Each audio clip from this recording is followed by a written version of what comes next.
So now let's see how we can work around with Code Copilot inside of ChatGPT. So to do that, I'm going to go around onto Explore GPT right here, and then I'm going to go around over here onto Code Copilot.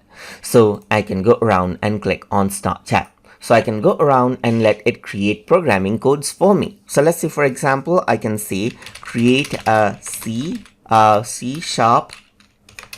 programming code to add 3 numbers and also calculate their average right here, just like this. So if I were to go around and do that right here, so now you can see that it did actually corrected out the C dollar right here by C# right here, and then written out the code as you can see right here, just like this. So now I can go around and say, now write the same code in JavaScript right here and make sure to add it in line with HTML in a single HTML file right here, just like this. So let's just go around over here and say this right here, rewrite this particular code in JavaScript right here.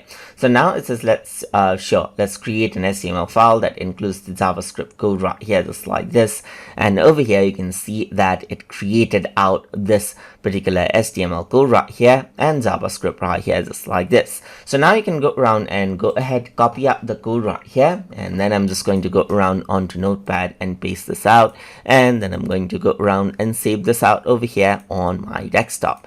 So now over here I'm going to go around and say java.html around over here, just like this. So once I go around over here, I'm going to bring in the HTML around over here, and you can see that this is the code that you have right here. So now I can go around, add in some numbers, and it also added in arrows, as you can see that you can control the number, and click on calculate, and you get the sum right here and the average right here, just like this, as you can see right here.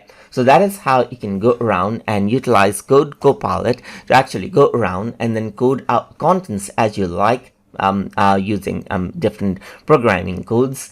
So hope you guys learned something as always. And as always, please like, comment, share, and subscribe.